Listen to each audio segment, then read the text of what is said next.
From a family in China to the homeowner that inspired the Disney movie Up, there are many strong-willed homeowners that will refuse to sell their house, even for millions. I'm Melissa Melotti, your host, and here are your top 10 bizarre but cool homeowners who refused to move. In our number 10 spot, we have Lu Baogen. Lu Baogen is a duck farmer who lives in China, and him and his wife are the only people that withheld from selling their house to the government. Their neighborhood was demolished to make way for a highway that heads to a newly built train station outside of the city of Wenling in the province of Jiang. Allegedly, the family was asked to relocate from their somewhat falling apart house, but decided not to as the government offered them a less than fair compensation. So they stayed.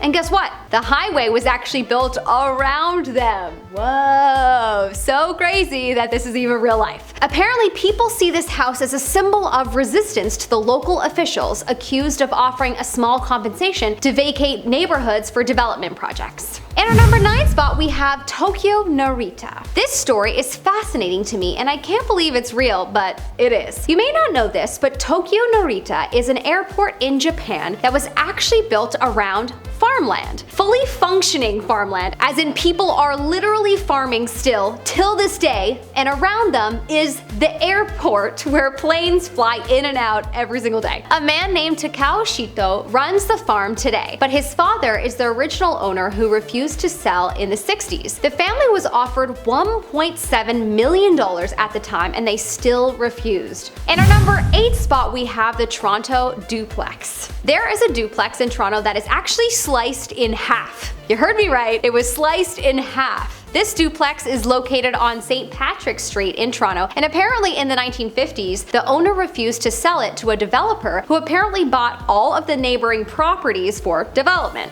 So what did the developer do? He sliced the duplex in half. In our number 7 spot, we have Randal Acker. This one feels a little cruel. This man named Randal Acker did not want to sell his small, very quaint looking Queen Anne Victorian home in downtown Portland. So what did the developers do? The developers built a university residence hall around it. Imagine how loud it is there. I bet you there is partying and loud music till 3 a.m. like every night. Well, I hope not. And also, I really hope the students are extra kind to this man, because damn, that was a mistake he should have sold. I wonder if he regrets this decision. I wonder if they told him what they were planning on building even before they began. In our number 6 spot, we have Ring Road. There's an apartment building and a house in Guangzhou, China that refused to sell their property to road developers. They definitely got together and made a pact to have each other's backs, and I live for this. So what did the developers do? They built a ring-like highway around the properties. From a perspective from above, it actually looks extremely pleasing to the eye, but I definitely feel bad for these owners. I'm sure their houses are significantly louder now that they are surrounded by a highway. In our number 5 spot, we have the Yorkshire Motorhome. There is a home in Yorkshire, England, where my family is from, fun fact, where you will find an 18th century farmhouse perched between 2 highway lanes, or as the Brits call it, motorways. The house became famous when the original owner, Ken Wild, refused to sell it to the developers. The family did end up selling it when Ken passed away in 2004, and the family went on to say that selling it wasn't necessarily the issue, just building a highway in that area was. Also, the house dates back to 1737, so that really would have been a shame to take down a historical property like that. Well, sadly, even with protests, that didn't stop the developers from building the highway in that area. They just built it around the property. The new owners have gone on to say that, quote, "The noise does affect me, as I am quite noise sensitive." It's the sort of thing that if you are having a bad day, the noise is the last straw, but it's not going away. I totally understand. I used to live by a highway and it was very loud, so I feel for these guys. In our number 4 spot, we have Austin Spriggs. Austin Spriggs was a homeowner in Washington, D.C. who was absolutely adamant that he would not sell his home. So much so that he was even offered $3 million to sell it. $3 million. They ended up building 2 ginormous buildings around his place, and eventually he caved and sold the property for $4 million.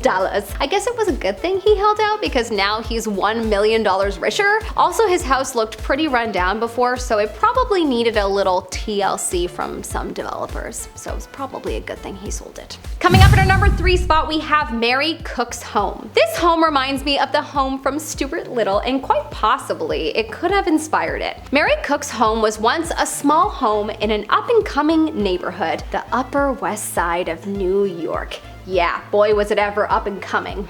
Anyways, by 1915, the neighborhood was changing, and the once private homes around Mary's home were now being demolished in replacement of big buildings. Mary was approached by a developer to sell her home, but she declined. So up went 2 giant buildings on either side of her house, and her house was squeezed in between them. The house is actually quite cool to see now, and after her passing it was turned into an uptown gallery before it eventually was converted into apartments.